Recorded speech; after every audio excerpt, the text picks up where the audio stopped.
A monstrous demon let out a thunderous roar that sent shockwaves through the ground. In desperation, humans charged in, risking their lives for even the faintest glimmer of hope. Through teamwork, a small group managed to disarm the beast and used its own weapon to slice it in half, declaring that humans shouldn't be underestimated. Seeing the demon collapse reignited hope in the others. It had taken 3 men to defeat one, which meant survival wasn't out of reach. One of the victors raised the demon's blade high, rallying the others to their side. But behind him, a massive shadow loomed. They turned just in time to see a club crashing toward them. In a single blow, 2 of the heroes were killed, obliterated instantly. The demon, towering above, sneered at the humans who dared dream of freedom. Pointing to the fallen men, it reminded the others of their insignificance, mere insects compared to demons. Faced with the overwhelming disparity in strength, no one could argue. Long ago, countless demons had erupted from the earth, making slaves of humanity. That tiny spark of hope had now been snuffed out as fear silenced them once again. The demon mocked them, asking if anyone else dared challenge their rule. If not, they'd better behave, especially with their destination so close. At that moment, a human urged the others to act obediently if they wanted to survive, even leading a chant of devotion. Hands raised, the crowd shouted their loyalty. Watching this, Hero cursed the cowardly fool, already predicting a bad end for him. Suddenly, a familiar voice called out to him. Peach clung to him, overjoyed he was still alive. She held back tears, shaken by the loss of everyone she knew. Sensing her fear, Hero comforted her with a warm embrace, promising they would survive together. As she clung tightly to him, he glanced at the bisected demon and began formulating a plan. Taking her hand, he told her there was only one way, and she needed to act when the time was right. Understanding his intentions, she tried to object. She wanted to survive together. But that was the plan. He told her to escape south at night and ask for help. As he turned to put the plan in motion, she grabbed him again, trembling, asking what would happen if they failed. Hero simply repeated his instructions. Unable to give a truthful answer, he moved forward, even as the sycophantic man kept encouraging compliance. Hero elbowed him aside, sending him to the ground fueled by rage. The man ordered the others to seize Hero. They obeyed for some reason, but chaos broke out as the demon slammed its massive club between them. One man was too slow and had his leg crushed. Hero used the moment to accuse the others of trying to escape. The injured man's cries annoyed the demon, and he was swiftly executed. Peering back at the crowd, Hero searched for Peach, silently begging her to recognize her chance. He amped up the drama, demanding a reward for turning in traitors. He expected the blow that followed but winced as he was sent flying. Through the pain, he grinned. Peach had vanished. But the joy didn't last. Another human pointed to the slain demon's body, claiming someone was hiding. The captor approached, and Hero's heart filled with dread. Leaning down to the corpse, it reached inside the gash and yanked out Peach. Shocked by her audacity, it prepared to eat her on the spot. Hero lunged in, landing a flying kick that forced the demon to release her. Grabbing Peach, he placed her down and shouted for her to run. It was their only chance. But their escape was cut short. They were quickly surrounded by demons, including the one Hero had just attacked. It snarled, baring its teeth. Paralyzed, Peach asked if they were going to die. Hero remembered her earlier question. What if they failed? The answer was staring them down now. As the demon raised its club, Hero hugged her tightly, confessing his feelings and promising to marry her in the afterlife if there was one. Eyes watering, she returned his love. Just before the weapon hit, the demon was suddenly sliced in half. A voice called it a soulless idiot. Everyone looked up. The humans trembled in fear, while the demons dropped to one knee. Standing above them was Mina, the fearsome demon general, with a wicked smile. She called to Hero, commanding him to come with her and breed the next generation of demons. Furious, Hero rejected her offer, thinking of all the pain and destruction demons had brought. But resistance was futile. A shadowy hand clamped around his face, effortlessly lifting him off the ground. He struggled, but Mina didn't even exert herself. Peach ran to help, grabbing Mina and pleading for her to release him. The general glared at her and coldly ordered her to disappear.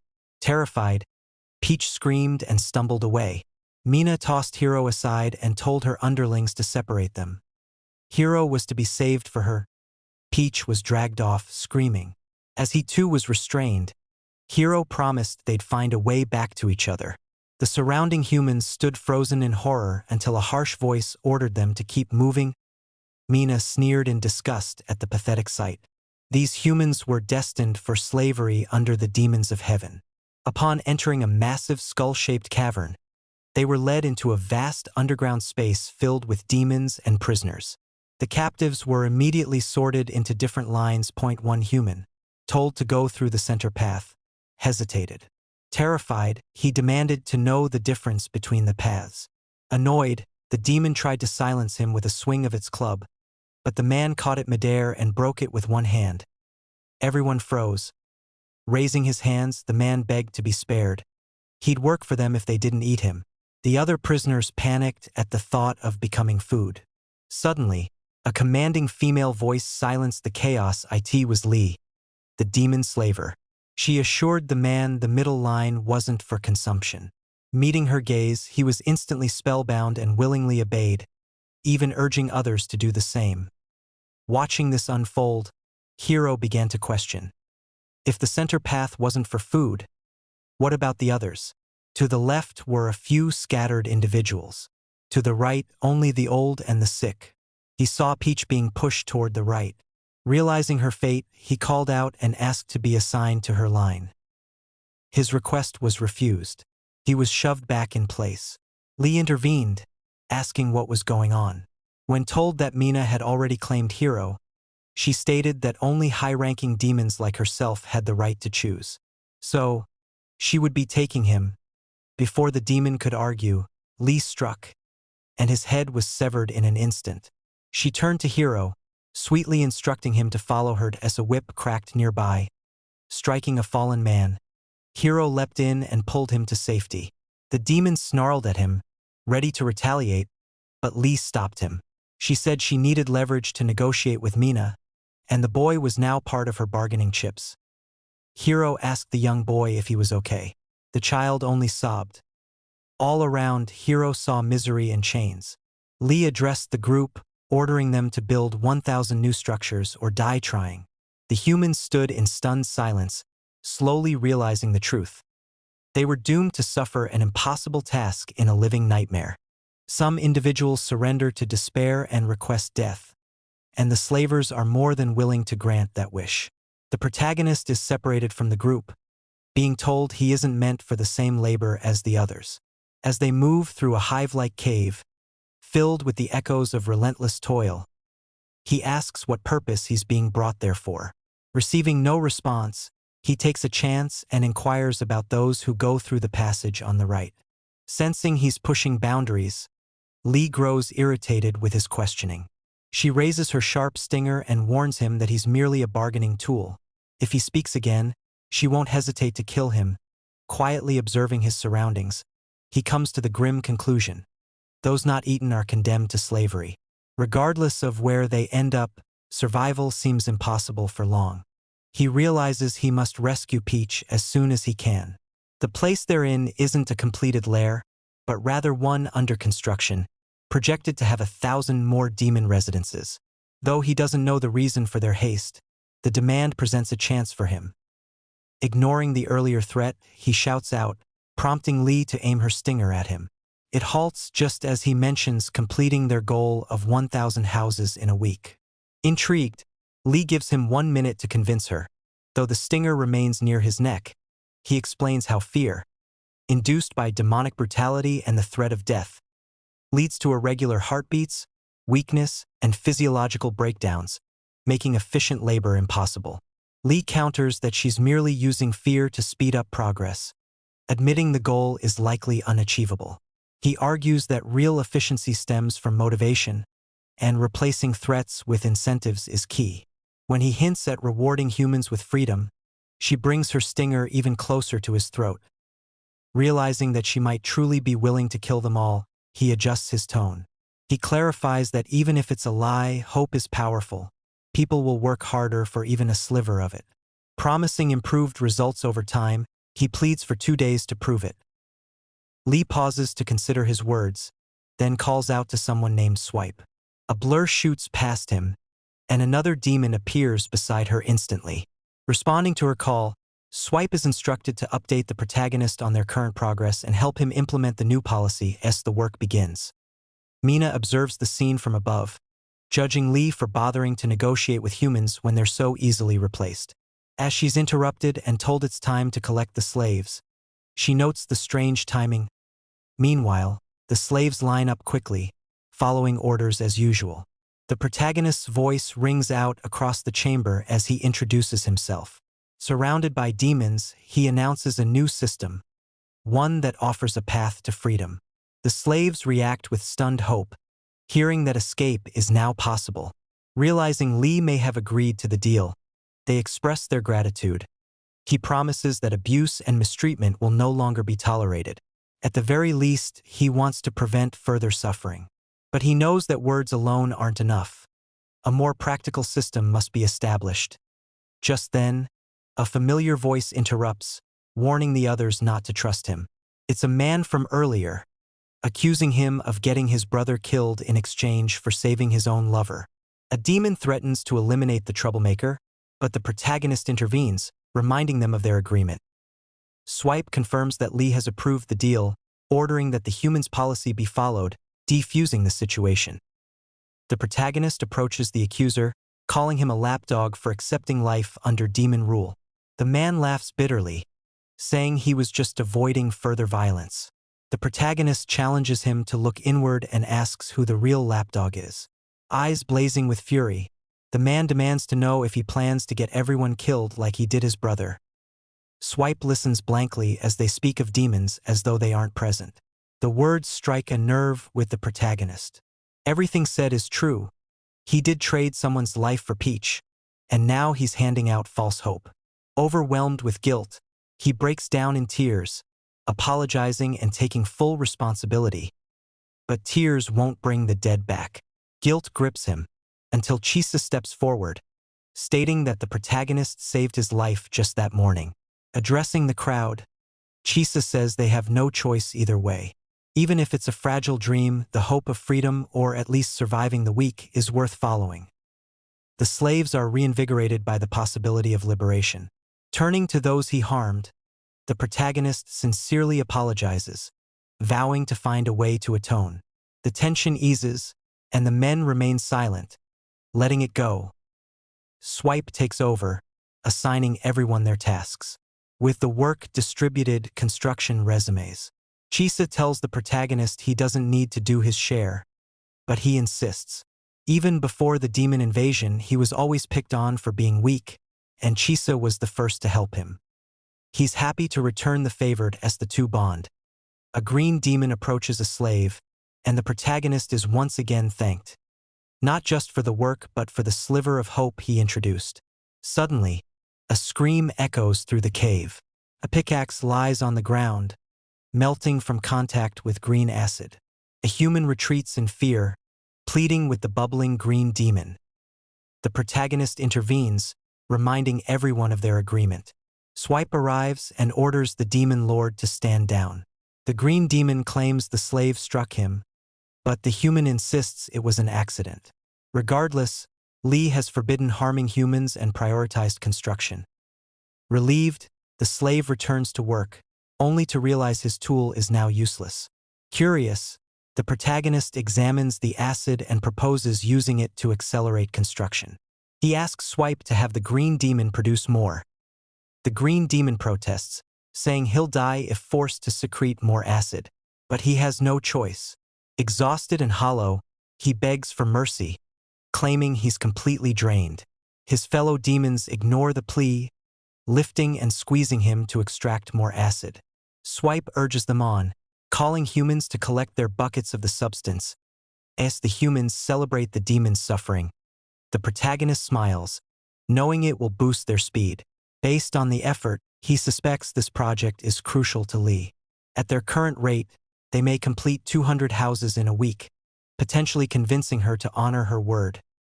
Meanwhile, deeper in the cave, long limbs stretch from a dark tent. Inside, a demon laments the lack of new births. If things continue, their species may face extinction. Mina decides to act independently, ignoring Lee's command and seeking to retrieve the young man. Another demon, Carbon, appears and kneels before her. He voices contempt for humans, calling them inferior beings who only disrupt the mind. He asks whom she'll use for her plan, noting she isn't close to being humanized. She dismisses his concern, claiming his opinion holds no value. Unable to argue further, Carbon silently accepts her decision. Back at the construction site, Swipe appears beside the protagonist, informing him that Lee wants to see him. She praises their progress and the success of his methods, noting they could finish the project in just 2 weeks. When he brings up the topic of reward, she asks what promise he made to the workers. Laughing upon hearing it was freedom, she probes further, recalling his attachment to someone in the food storage. She then asks him directly, what does he want to happen next? He immediately asks for Peach's protection, prompting her to promise that someone will keep her safe. With a sweet yet cunning smile, she remarks that her promise is just like the one he made to the slaves, empty and meaningless. He understands then that, like his own, her words hold no real weight. As dread sets in, it dawns on him that mentioning Peach was a grave mistake. She says she'll consider showing mercy based on his performance, then has him dismissed. Outside, his eyes widen in panic as he frantically searches for a way to save the one he loves. Just then, Mina's voice echoes from above. Looking up, he sees the demon general and immediately remembers how she had once recruited him for a special task that in desperation. He swears to do anything she asks in exchange for one favor. Radiating power and confidence, she's thrilled by his resolve. Hiro is taken to a remote part of the lair, isolated from other demons. Opening up, he explains the situation about Peach, who was sent to the food section, and begs the general to help her. With no other option, he places his hope in Mina. Aware of how deals are struck, he asks what she wants in return. She says she seeks knowledge about human reproduction and wants him to father demon offspring with her. Still confused, he presses for clarification and demands that she fulfill her side of the bargain first. Annoyed by his cautiousness, she expresses irritation, uninterested in dealing with someone too concerned about terms.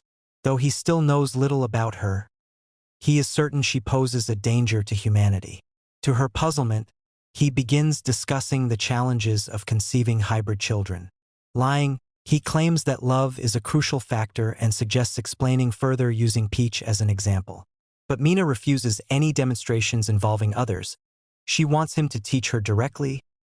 Panicked by the prospect of having to love a demon, Hiro realizes that if he can make her fall for him, it could offer a strategic advantage. With Mina at his side, he might not only save Peach but possibly help the laborers too. It would appear as though he's supporting her mission, when in truth he'd be manipulating her for his goals. Ready to begin, he asks to observe her emotions. Mina cycles through expressions: confusion, fear, boredom, and envy. Then, anger surfaces as she demands to know the purpose of this strange test. This moment reveals that demons lack proper understanding of emotions, likely due to their environment. He starts to wonder if a demon could even fall for a human. Bracing himself, he silently asks Peach to forgive him and leans in to kiss Mina. Her eyes widen, startled by the gesture. When he pulls back, he watches for a reaction. However, she's baffled by the act, even asking if he just attacked her. Learning it's something humans do when in love, she calmly states she felt nothing. She assumes the problem is the point of contact and encourages him to try somewhere else. Stunned, he questions her meaning, gesturing toward her whole body. She gives him full permission to explore. Obeying her instructions, he touches her horns, arms, and eventually her legs. Throughout it, guilt wells up inside him, especially with thoughts of Peach, and he notes how human Mina's body seems. When he looks at her chest, he hesitantly reaches out, only for her to scold him for hesitating. Flustered, he apologizes for being overly nervous as he starts to talk about moving past physical affection. Mina warns him not to attempt deception. She assures him she can verify everything he says. Then she orders him to make her fall in love as soon as possible. Nervous, he pleads that love takes time.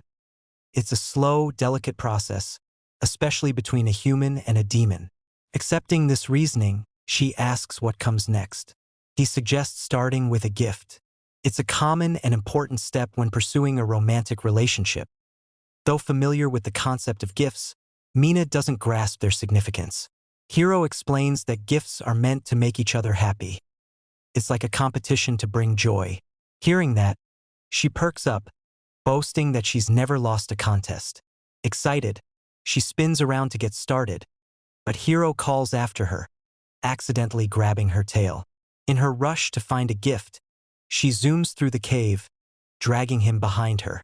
After a moment, she realizes she's pulling him and abruptly stops. Frustrated, she asks what's wrong. He reminds her that they still need to talk about preferences. Her patience wanes with this persistent and demanding human. He begins to say he likes double ponytails, but before he can finish, she takes off again, saying she knows exactly what to do. Wondering if she plans to bring Peach as a gift, he tries to think of something to offer Mina in return. He decides to set aside thoughts of Peach for now. Elsewhere in the cave, a human woman screams in terror as a massive demon drags her toward its mouth, ignoring her desperate pleas. She begs for mercy, promises to work hard, to obey, all in vain. In seconds, she's devoured. Inside the demon, processed meat is excreted through its tongue like a meat factory. Smaller demons gather the food and store it. Above, human skeletons dangle across the ceiling of the area. In a part where humans are still alive, Peach looks up, worry on her face. Someone calls out, telling her to approach. Inside a cage formed by demon ribs, she faces a mysterious figure. Cautiously, she steps forward, unsure of what's to come. Back in their secluded area, Hiro waits as Mina returns with her gift. She eagerly asks if he's ready for their exchange. In a showy display, Hiro throws aside a cloth to reveal a demon skull, which he uses as a drum, singing along with rhythmic beats before ending with a dramatic flourish. Surprised but confused, Mina shakes her head, unimpressed, telling him that he can't just give that as a gift to show how it's done. She calls out, and a demon with two tails styled like ponytails appears, matching his earlier description. As he gasps, Mina proudly says she's perfect, a demon who would even call him Lord. Shocked and unsettled, Hiro scrambles to express gratitude, praising Mina's gift-giving prowess. Luckily, this appeases her, and she laughs proudly, treating it like a real competition. Ready to move forward, Mina asks what else humans do when falling in love. Hiro mentions eating and playing together. Without hesitation, she grabs him and rushes off, the double ponytailed demon hurrying after them. At a bubbling pot filled with sludge and meat chunks, Hiro examines a skewer and nervously asks if it's human meat.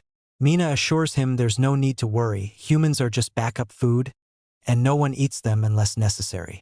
To prove it, she holds up a small, healthy-looking creature that squirms in her grasp.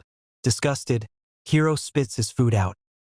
Meanwhile, back at the food area, a demon named Swipe tells everyone that no one is allowed to take Peach without permission.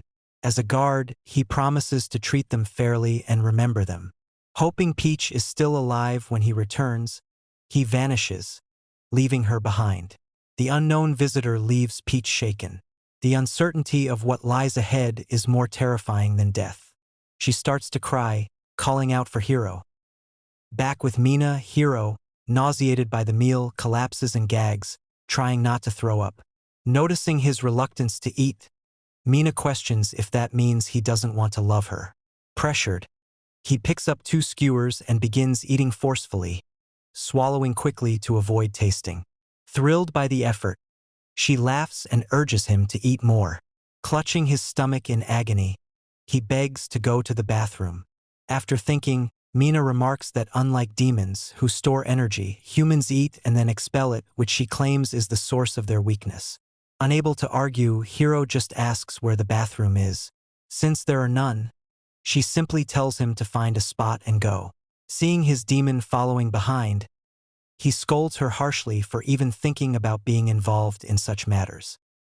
He finishes his errand quickly, but upon returning to the hut, he's shocked to find the demon lying lifeless on the ground, her chest scorched and charred. While trying to comprehend the scene, Carbon steps out from the shadows, referring to him as Mina's favorite. Hiro tries to question him, but the demon coldly states that he'll speak only when finished, claiming that humans only contaminate their leader. He instructs the boy to reject whatever the general asks of him in the future. When Hiro questions why, Carbon snaps back, saying it's irrelevant who's asking, the order remains. Irritated by the boy's defiance, Carbon repeats himself, demanding complete refusal. He mocks the idea of a mere human staying close to someone as high-ranking as their mistress. Gesturing at the burnt demon, he threatens Hiro with the same fate should he disobey. Noting his possessive attitude, Hiro concludes that this must be the demon who frequently gives gifts to Mina. When asked for confirmation, Hiro feigns obedience, assuring that he'll comply. As Carbon turns to leave, the boy calls out, extending his hand and promising to keep the encounter secret. Amused, Carbon scoffs but grips the hand tightly, searing his palm with an intense burn. As Hiro recoils in pain, the demon smirks, calls him a good man, and vanishes without another word. Alone again, Hiro examines his burned palm, now a painful reminder of his vow. Gritting through the ache, he heads back to the hut, where Mina immediately asks about the demon she'd assigned to him. He replies that he ordered her back to her duties. The general grows irritated, feeling that her command was disrespected. Before Hiro can explain further, she suddenly lights up and lifts him off the ground, insisting they go on a walk, just like humans do as they stroll through the cave. Several demons glare at Hiro for walking beside her so casually. One daring demon lifts its hand, intending to strike, but is instantly decapitated by Mina. This happens a few more times as others show similar aggression. Eventually, they reach an armory. Mina gestures to the weapons, encouraging him to try one. She laughs as he struggles to lift a blade, then proudly lifts it herself with him still hanging onto it. Their tour leads them to an arena, where two demons brawl fiercely for entertainment. Mina watches with delight, while Hiro studies her expression instead. Amused, cheerful, and strikingly human. Unseen by them, Carbon lurks in the shadows, enraged by Hiro's betrayal. After their various activities, Hiro asks if she's beginning to feel love. Without emotion, Mina admits she feels nothing. She leads him into a tunnel where a fire creature appears, its belly bubbling with flames. She picks it up and explains how it darts from hole to hole, spitting fireballs that must be dodged until it tires. Though nervous, Hiro steps in. He questions if this really qualifies as a game, but he knows that to save Peach and the other humans, he must win Mina's heart. Dodging fireballs with growing agility, Hiro slowly adapts. Mina seems impressed. However, his confidence falters, and a direct hit sends him flying. Staggering to his feet, dazed, he fails to notice another fireball heading his way, until Mina steps in to block it. Though he already knows her strength, witnessing it again leaves him awestruck. She shrugs it off as mere human weakness. As they pause together, the fire creatures continue to pop out endlessly. Even Mina finds the number unusual. Hiro senses someone nearby and notices scorch marks, evidence of Carbon's presence. Determined to expose him, Hiro resumes the game while Mina floats above, watching. She remarks that he's doing fairly well for a human. Seizing the moment, he credits his performance to the power of love. She waves him off and smacks him lightly for the cheesy line. Meanwhile, Carbon silently vows to kill him, his hatred boiling over. Aware of the threat, Hiro schemes to reveal him. Eventually, Mina calls the session to an end and commends Hiro for surpassing expectations, especially in terms of reflexes. Turning to thank her, He reveals his battered face, covered in bruises, then loudly mentions their earlier kiss, and how it didn't evoke anything, carbon. Hearing this, is livid. When Hiro suggests another kiss, the demon loses control. Charging his power, he yanks a chunk of rock from the wall, scorching it with heat as he prepares to throw it. Nearby, Mina turns, noticing something strange. The rock is hurled toward them. Just like before, Hiro proves his quick reflexes by throwing himself at Mina, knocking her out of harm's way. As they hit the ground, Mina rushes to his side, panicked. He reassures her and shows the scorched fire creature, joking that it must have been annoyed by their love. She insists again that she feels nothing, but then stops mid-sentence, shaken by the realization that her first instinct was to worry about him. Spotting the burned fire creature in his hand, her eyes narrow as she pieces things together. Hiro asks again if she truly feels nothing. Calmly, she reiterates that she doesn't, but adds that today wasn't enough. More time is needed. Gesturing him closer, she unexpectedly kisses him back. Glancing around for any reactions, she casually says they'll continue tomorrow,